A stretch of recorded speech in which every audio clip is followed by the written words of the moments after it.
does it really feel like a year? A year has gone by. It's been an entire year. It's been a year. Almost 11 months. I checked for the last video that we recorded. It feels like forever. Right. Oh, man. It was like June 10th or something of last year when we did the recap for Cobra Kai Season 1. And Cobra Kai Season 2 just came out. I'm happy with it. I am very happy with it, too. Very happy. Rob, what are your thoughts on Cobra Kai Season 2? Before we get started, no complaints. As last time, it will say in the description, spoilers, and in the title. Spoiler alert. Yes. Be careful. We might talk about something. Exactly. So no complaining. No complaining at all. If you watched it, come here. Come watch it. Spoilers in 3, 2, 1. Rob, what's your opinion? I can't believe that everyone died. Everyone. Wow, the season kind of started off how I thought it was going to be, where Cobra Kai is essentially now the coolest thing in the entire world in their little town, in their little corner. Right, the dominant part of the valley. Exactly. They're on top of their game. They're doing awesome. A lot of kids are looking up to them, and now, you know, we have Daniel going around, and it's like, okay, I need to make my own dojo of sorts. Right, well, he found karate again, which was awesome. And I did see that building up in the first season okay, he's going to probably do something. I think we talked about it too, that he's going to create his own dojo and start bringing people in. I love that it was the old place where exactly, I don't know if it was the same location from the original one where Mr. Miyagi lived, but they recreated it perfectly. That's what I keep assuming, because they keep going back in flashbacks of this is where everything was, even where the cars were. I think is very much outside. I love those. I don't know if those are the originals from the movie, but those are the same exact model. I would be very impressed if those were the same that they ones. managed to either manage to find the same cars and spruce them up to look that good for the show, or they were. From what I read online, it was the same model. I know the yellow one. It was like a 47 Ford or something. I know it's from the late 40s for the iconic car that gets Cobra Kai Never Dies spray painted on it by fucking Hawk. Man, he becomes like a main character in this one. Yeah. It's crazy. It's crazy too. They do have a flashback of in season 1 that you don't see just before they make the announcement saying, oh, well, everybody stop bullying these specific people. That one kid, we were specifically talking about that last time. Now he said like the one kid with the lip, and of course it's him and the guidance counselor is trying to be nice about it, and of course it's him. And just that scene right there of seeing him crying to his mom, saying like, you just made things 10,000 times worse, because I was there. And I remember telling my mom about how when I was getting bullied, my mom's like, well, I'll call the school. And I remember telling her, like, no, you can't do that. That will make everything 10,000 times worse. And she never did. Thankfully, that never happened. But I just love how he collapses on the bed and, like, the camera zooms into him and then it zooms back out of him getting the Hawk tattoo. Hawk tattoo, and he's just on his back. He's just badass at that point. He walks out with Moon. Yep. And then it's like, Cobra Kai! She's cute. She's really cute. Do you like that little semi-twist at the end in like episode 7 or whatnot? Which one? When she gets her new relationship going. Oh, well, that's later on too. Well, that's fine. She's into women also. That's fine. It just sucked for Hawk, but then again, I mean, it's like you're. I like how she says like, "Oh, this is new." Like, yeah. You know what? All right. That's fine with me. I appreciate this. That's fine with me. But overall, like, how do you feel compared to the first season? So, like, I would say, because for me, like, season 1 is like 10 out of 10. I would say this is more like, for me, we'll get to like 8.5 out of 10, 9 out of 10. Still amazing, but the first one was just such a punch in the face of how amazing it was. We get to see a lot more development from Johnny in season 2 than season 1. He tries to curve Cobra Kai into a way where it's like, you could be badass, right? But there's going to be honor in it, right? It's not how when Kreese ran Cobra Kai, where it's pretty much there's no mercy, there's no anything. Right. It's essentially war, and you have to essentially fight to win. Right. He says at one point, actually, the one point where he shows up at the Miyagi-Do dojo, Daniel comes out, he thinks Robbie's there hitting the punching bag, and it's Kreese there. Yeah. And he's smoking the cigar, and he's like, peace is just a lull between war. And I love how crazy Kreese is. And it's weird, because like I met Martin Kove at Awesome Con.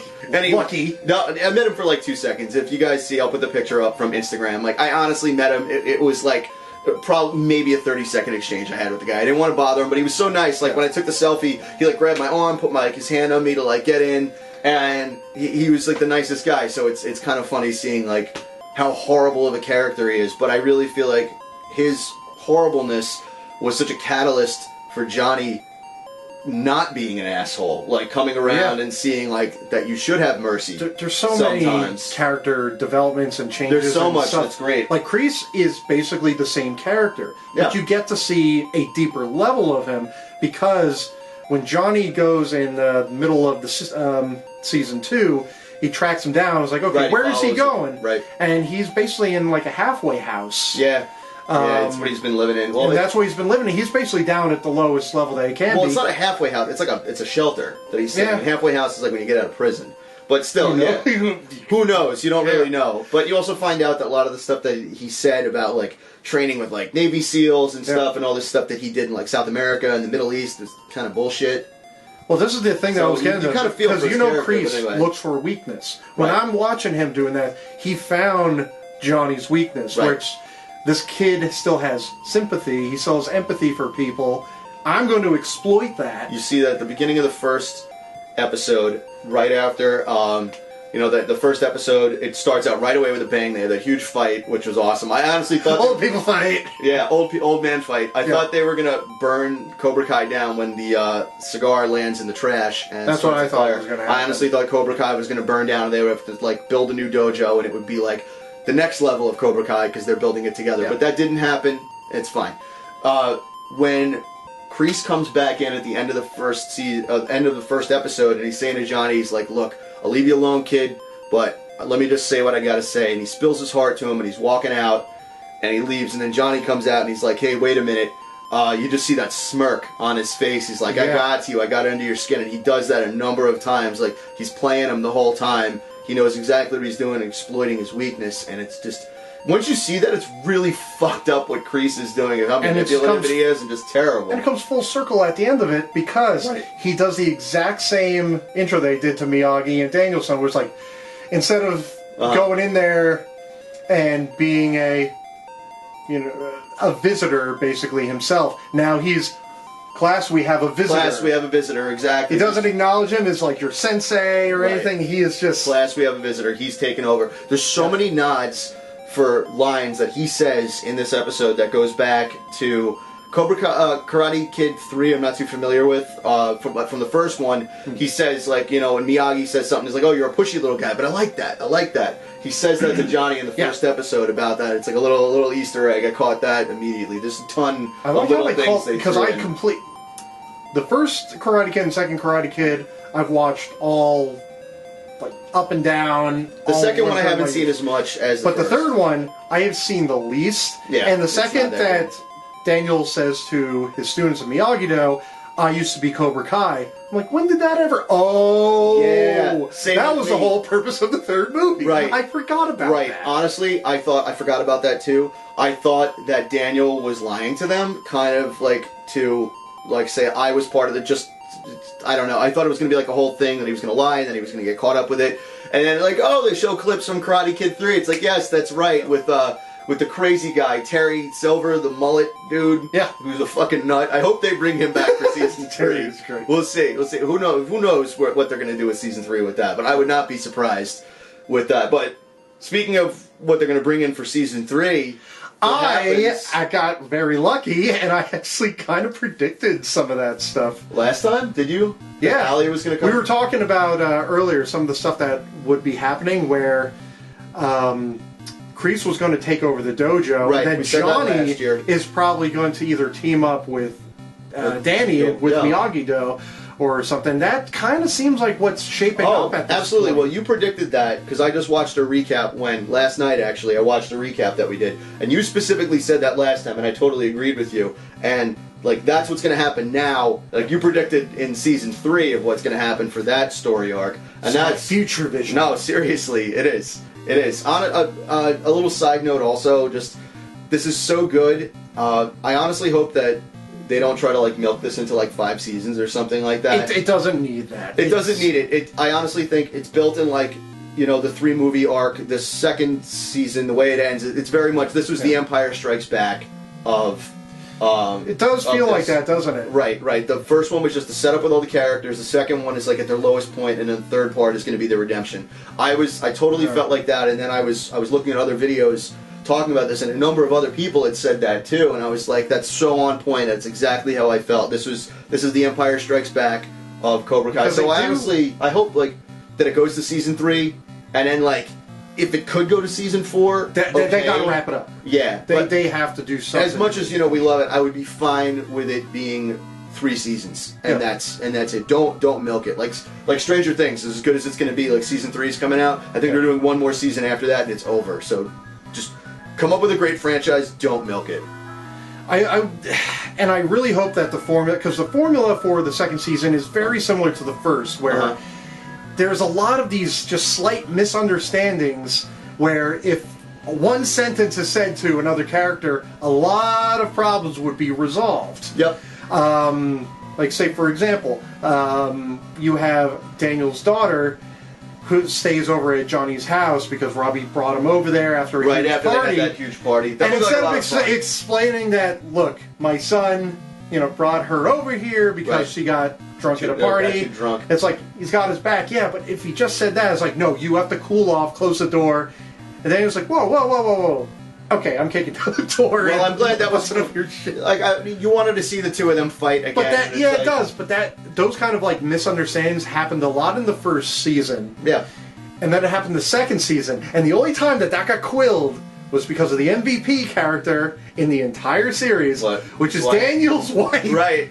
Because every time she's like, you boys, you're going to talk? Oh, I'm going to go to the bathroom. Right. She just shuts them down. Shuts them down. They're like, well, we now have to talk to each other. And they find something in common almost every time. Right, they did that in the first season when they were going to fight outside, and it's like, you're really going to fight your karate boyhood rival? Like, she really, digs at him. And then when they were having dinner that Johnny was out with Miguel's sexy mom, I knew that was going to happen. From the first episode, it's like, oh, they're throwing the love story arc in here. I could see Funny tidbit that I found out. What? Apparently my boss went to school with her. Really? Yeah. She's from... He showed me a picture. It was like, this is her Facebook profile. I was like, yeah, it's like went to school. That's funny. Wow, and I love finding social media like that. There's something that I'll show later that I moved somewhere. I have it down here, and people were liking it on Instagram, and I had somebody that liked it. The actress that played the meth head outside, who's like, you're not hustling out here. She liked all the pictures I posted. I guess because it was just she was liking everything that was hashtagged like Cobra Kai. Yeah. So I looked at that. I'm like, wait, she looks familiar on like her Instagram profile. I'm like, oh my god, there's a picture of her twirling the sign that says like, I want meth in a burrito. It's fucking funny. So it's funny that people know the actors from this. But anyway, getting back to that, when they were sitting at the Mexican restaurant and they're like talking about like whose dojo is better, and Daniel's wife is just like, oh, you guys are gonna do this? You guys are gonna like measure dick sizes of whose dojo is doing better? And I like those little jabs. The dig is so funny. It's like they order their drinks and Daniel gets like a nice little fruit. Johnny's just like, just give me a beer. Coors Banquet. It's like, Coors. Yeah. Enjoy your Coors Banquet. We got fancier. Rob brought some beers over. We got some fancier beers. No Coors Banquet. I don't even know if you can get those around here. You can get them in the cans. You can get them in bottles around here. I want to try the Banquet. Actually, when season 3 premieres, we should just go a whole bunch of those. We're like, oh, we're torturing ourselves. They're not bad. I mean, just like, they're not hard. Coors Light's disgusting. Coors Banquet, I'll have like a 24 ounce. Those aren't too bad. Don't judge me, guys. It's all right. How did you like their training this year? What do you mean? For Cobra Kai.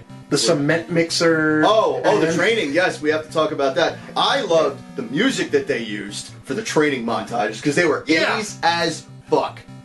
There was some good music that was going on. Yeah. There was one track that came in. I think it was during when there was like that big festival and they were going to do the Miyagi-Do demonstration, and Cobra Kai does one, and it was like a fucking Motley Crue concert, which is awesome. Motley Crue rules. What was I saying? Where was I going? Music. Yeah. The chorus is like kicking ass again or something like that. It was like some 80s hair metal song, and I'm like, I just googled the lyrics. I'm like, what? This sounds familiar, but not. And it's some band called Airborne from like I saw that in the credits, I think. Yeah. They're an Australian hair metal band, and that album came out in like 2013. So it's fucking awesome that there's like bands. Wow, they still have that sound. Yeah. Dude, awesome. Man, I listened to them on Spotify. Check out Airborne with a U in there because they're Australian. They're so fucking good if you like hair metal, guys. They sound like straight out of like 1984. It's awesome. Well, let's see. That was. They had the cement mixer training, and then when they went to the Wolf Creek or whatever in the woods. My favorite thing that happened there, and I started laughing so hard when this happened. They built up this. Okay, we're going to do this training at this creek, and the camera pans over to this small sign, which obviously the guys from the studio they took everybody out to the woods, plunked a sign in the ground, and they're like, yeah, here's the creek, and the sign is like this big. Oh, really? I didn't even notice. I know if you watch that scene again where they get introduced to it, it's just so funny that they just literally just stuck a sign in the ground. Plunked it in there. Because why in the heck would you go to this place that they're building up as being a thing and just have this sign? It's like, yeah, you're here. They're in the middle of the woods already. I guess, and that's also you notice that was definitely training that Kreese had done back in the day because Johnny was like, oh, I don't know. He acknowledged that. Yeah, he acknowledged it. That whole part, it was pretty cool. The whole thing with Hawk stealing the Medal of Honor, that was fucked up, man. You don't do something like that. He becomes a real piece of shit. That pisses me off, but he kind of also has like he has limits. Because the next day when he talks to Miguel, they're cool again. Yeah, it's like we were just enemies for a day. Boom, boom, we're done. They're fine, but still, the Medal of Honor. The fact that he trashed Miyagi-Do, like destroyed everything, and then stole the Medal of Honor, like that. Yeah, that's way over the line. That really pissed me off. There was the special MVP who actually won that, Stingray. Remember I messaged you when I binged everything in a single night. Two nights I watched it the first time, and then I watched it again. I finished it last night again. I started at like 8:30 at night. I was outside with Honey out on the deck. I saw the video you posted. And we watched 4 episodes in there. Came inside, and I finished at 2 a.m. Worth it. It was totally worth it.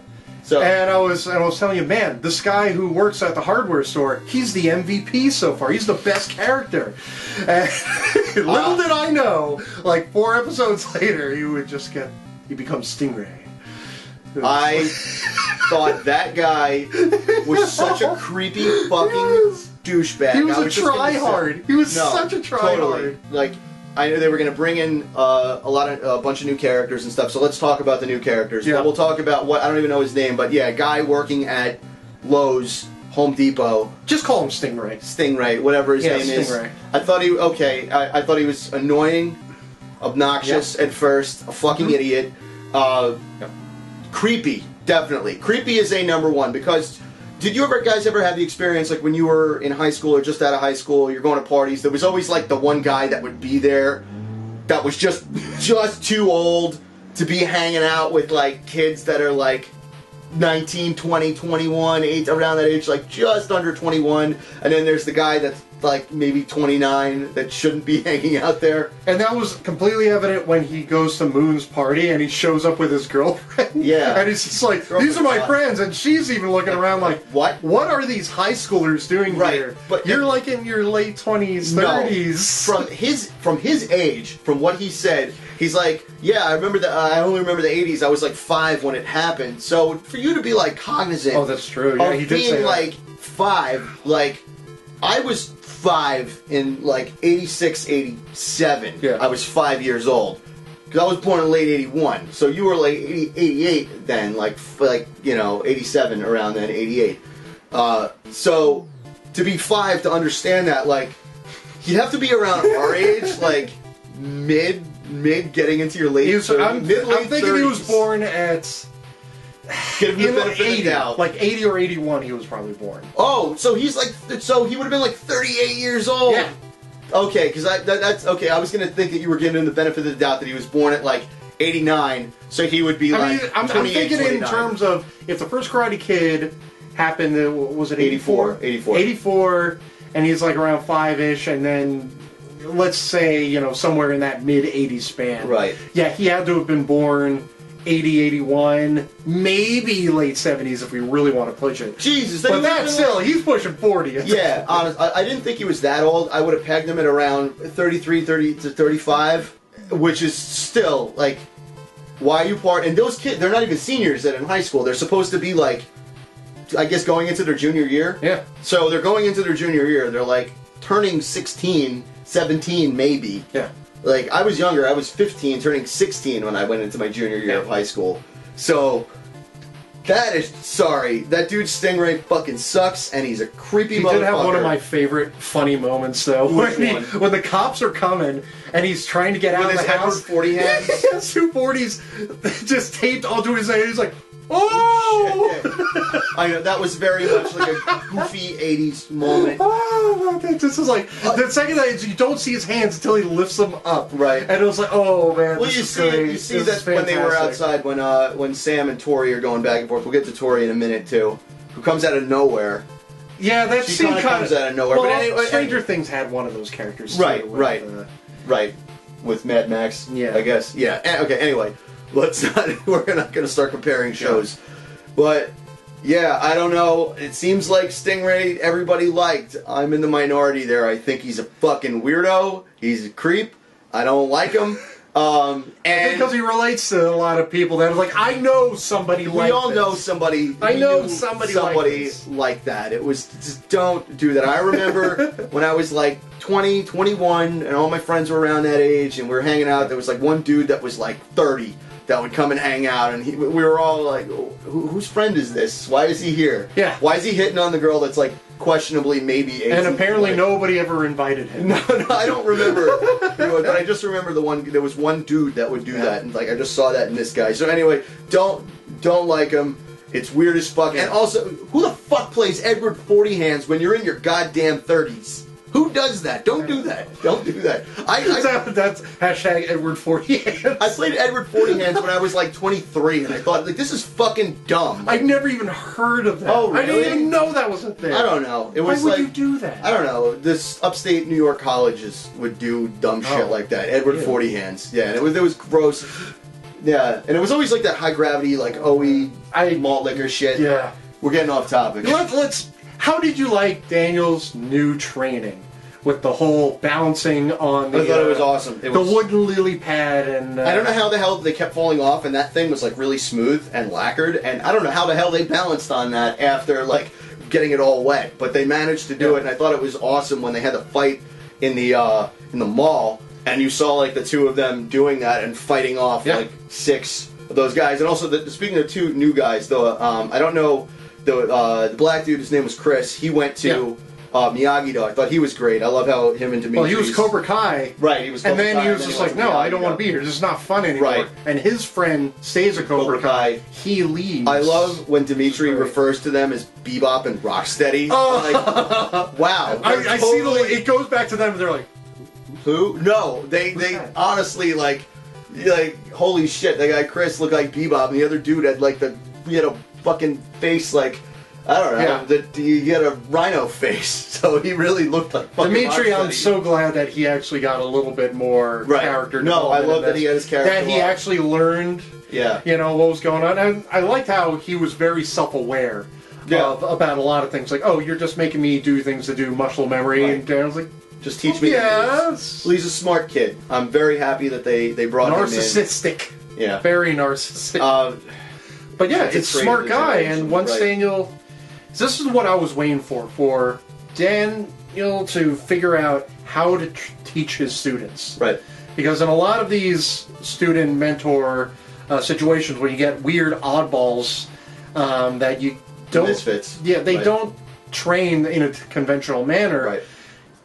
It takes the teacher to try and figure out a way to be able to teach his students. To break through them. Exactly. And the second that he was like, use your mind, your worst case scenario kind of thinking to be able to move forward with this. Right. And he figures it out. Right, when they were in the meat locker. Yeah. Something because it was too hot. And he gets 1 block. He gets the one block in and then he gets kicked. I like that it's like, okay, he's not going to become like the champion of the class after this, because that was always the fucking trope of it. You know, the kid suddenly learns and then he's great. Yeah. It was the trope of like the early 90s like kids sports movies like the Mighty Ducks and all that shit.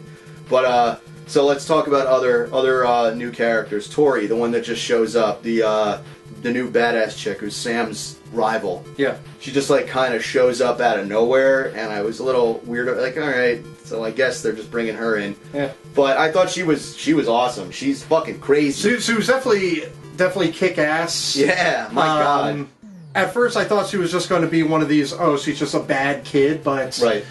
Well, you learn that she comes from like a poor family, and like no, you understand her backstory and you sympathize with her, but still, she is fucking nuts. I love how after they have that party and the cops come, she just like fucking disappears. She sees that Sam and Miguel like drunkenly kiss. She fucking loses her shit, and then like during like the announcements for like the first day, she gets on the fucking microphone. Comes the last episode, episode 10. Sam out for holy shit. All right, you want to? We'll talk about the last episode. The last episode. Oh my God! You messaged me immediately saying that. Oh my God! You have to see like, episode dude, 10. like just watch this. But I was like, holy God, episode 10. It's a school rumble. It's a giant fucking. It's a huge rumble fight, and the way it's filmed is so goddamn awesome. Of all of them just fucking each other up and just beating the ever-loving fuck out of each other. It is so awesome. And like Sam at first doesn't really want to fight, and like Tori is just she will not. She doesn't want to fight. Robbie doesn't want to fight. Even when Tori's coming in, he's like, I don't want you guys to fight right now. Everybody just stop. And it escalates more and more. I love the two little kids, the one that left, and like the security guard picks them up, and they're still like throwing fists at each other. They're in the little league, right? The rivalry that like the little freshman kids had was really funny. It started getting really brutal once they started going up the stairs, and then we had that big tragedy. Of the big Miguel, who really took everything that Johnny was saying to heart, even when he was changing his morals about Cobra Kai's. His mantra and everything, he listened to him, which was one of those big misunderstanding things now, because now everybody's like, see, Mercy's bullshit. Right, because he took mercy on Robbie. He took mercy on Robbie, and Robbie just took it too far, because he didn't mean to. He didn't mean to. He kicked him, and he just happened, you see his face, he didn't happen to throw him over the balcony. So Miguel ends up with like a neck brace on, he's in a fucking coma. Yeah. I'm pretty sure he's going to be okay. But what I noticed, how he's going to be saved, I pointed this out. We were talking before. We were talking earlier. Because I knew this was going to happen. Because, like, just Johnny gets his episode. Smartphone. Check my email on my smartphone. He's like at the bar. He's drinking, and he looks up Allie on Facebook, and he's like sending her a message. He's like, it's a little desperate, and he was saying like, oh, how you get like a woman's attention before. He's like, you bump into her a little hard, but not too hard, and then you buy her a beer. Which I never subscribed to that. So anyway, some like hot woman like does that to him, like, totally on purpose, and accidentally makes him send the message, and then he forgets about it because he gets into a whole conversation, and then realizes there's a whole other arc with like that British dude who was playing Carmen, and he kicks his ass out in the alley. That's fucking funny. So anyway, so he sends that message to Allie, and if you noticed that on her Facebook profile on his phone, it said that she was like a chief surgeon at some children's hospital. Up in like San Francisco or something like that. So the way episode 10 ends is seeing like that she sent him a friend request, like, oh boy, so she's obviously going to be in season 3. And I love how pissed off Johnny is about Cobra Kai and everything, of how like, Chris took over, he sees like, his charger that he covered with like Cobra Kai shit. Yeah, now he's a broken bottle at it. He can't even look at it anymore. He just throws his keys in. He's just like, that's it. That's it. He throws his keys and he walks past it. So and that's how much it's affected him. Okay, so final thoughts, predictions for season 3. You were right last time about stuff that's going to happen in season 3. So what else do you think's going to happen? Well, I'm pretty sure that Johnny and Daniel are going to kind of get together, and they're going to form either their own dojo. They're not going to be entirely happy. They're not going to be happy. It's never going to be 100%. But he's going to go to somebody. It's got to be Daniel and say, it's like, look, Kreese took this over. I don't want this anymore. I want to be able to, we got to move past this. We have to. Well, he's got to stop these guys, right? Because all of these people he was seeing as his students and everything. And now Miguel's hurt. He wants to somehow fix this. And a lot of the students, like Hawk and Tori and the rest of them, and like that Stingray asshole, they were all there. Yeah. They're not going to stop. They're on board with Kreese's bullshit. But I'm pretty sure that they're going to have to do this in secret, because Daniel's wife, she was pretty much out to begin with when they went out to like the dinner one time, I was like, look, I want you guys to kind of stop this. Things are starting to get a little bit dangerous. Right. And she did say that their marriage was kind of like on the rocks, for this. Right. The whole rivalry and everything. So if they're going to do it, they really have to do something secret, which is probably going to lead to something else that's going to be bad. I wouldn't be surprised if Daniel starts losing stuff. What do you mean? Like he somehow loses the dealership, or if because who knows? Cobra Kai could get crazy enough where they want to try and burn down the dealership. Who knows exactly or how far it's going to go? Yeah, and I think they're going to start losing more and more people, from this. I would see there's definitely going to be more loss. I love that that Elizabeth Shue is going to be in this. That's awesome. She's coming back, reprising her role as Allie. Who knows? I honestly think that what's his name? I said it before. Terry Silver from Karate Kid 3. He's probably going to find his way back into the mix too. They'll probably bring him back in. We didn't even get to talk about the awesome episode with the rest of the Cobra Kai guys. And what was his name? Tommy had cancer. Anyway, all of them, their original cast. All of them, they're the original Cobra Kais, and they brought him back for that. Was a great way to get Johnny away. So Kreese, that was a great writing. I would like if they come back in season 3 to basically be his moral support, and be like, okay, what did you guys do with your life to bring you to this point? Because one of them's like a pastor now. Another one, I think, what was his job? One of the other, they seem to have good lives outside of Cobra Kai. Johnny was the only one that stayed, and then all the other ones, all the other guys were like, "Ooh, I can't believe you brought Cobra Kai back after all that crap they put in." But I think now is about the time. Season 3, Johnny's life has got to start turning around somehow, because he's at a really bad low right now. Right. Well, because Robbie's out somewhere. He probably ran away. It was his first day of school. This thing happened. Yeah. So who knows where he is? Whatever happens to Robbie, it's quite possible there could be legal repercussions of what he did. Who knows? At some point, if he comes back. Who knows how it's even going to start. But since I feel like lately, stuff on my channel, we've been just bullshitting about stuff that's not pixel art related. So, final thought, I got to bring something in that's pixel art related. If you guys follow me on Instagram, I mentioned that this wasn't for sale because I was going to AwesomeCon and I knew that William Zabka and Ralph Macchio were going to be there, so I got them to sign it, and I got to do it on the first day, and it wasn't crowded at all the first day on Friday. So, especially William Zabka was fucking awesome. There was one person ahead of me. He was fucking great. I hung out with him for 20 minutes after he signed this, just bullshitting. Should have invited him out for a beer. Oh, yeah, I didn't really know what we were doing that night, but it was just great meeting him, and such a solid guy, really nice. Ralph Macchio, he had some other people ahead of him, and he actually had to go do a photo shoot or something like that, because he's big to do. He's a big to do guy. Right, but my Uncle Vinny really took off his career. Both of them were elated, oh shit, you painted this? Yeah, I painted this. I want you guys to sign it. This is gonna hang in my studio. I'm not selling this one. This is one for me. So they were both super awesome about that. And Ralph actually stuck around for a few minutes before he went off to do his photo shoot, just to hang out and just be awesome. So it was so nice just to meet these guys. And then I met Martin Cove for 2 seconds. It was 30 seconds, I said, on Sunday, before the show was wrapping up. It was probably an hour to go. Is it my Uncle Vinny or is it my Cousin Vinny? My cousin Vinny. Is that Uncle? Yeah. Put a little asterisk right there and say, I'm going to let someone exactly in the comments yell. The little greasy finger is going to be tapping away. Well, the Uncle, that's the sequel. That's the sequel. That's what's going to happen. That is what is going to happen. So yeah, how would you rate it, out of 10? Out of 10, it's definitely at least a notch 1 or 2 below season 1, just because it was fresh and it dealt with very simple themes. So it's Daniel. 9? It's 8.5. I would say that 8.5 to 9 out of 10. Yep. 8.75. They had very good moments in there. When they're at the fair and they're demonstrating the awesome. The Miyagi-Do, and then Cobra Kai comes in. That was a great scene.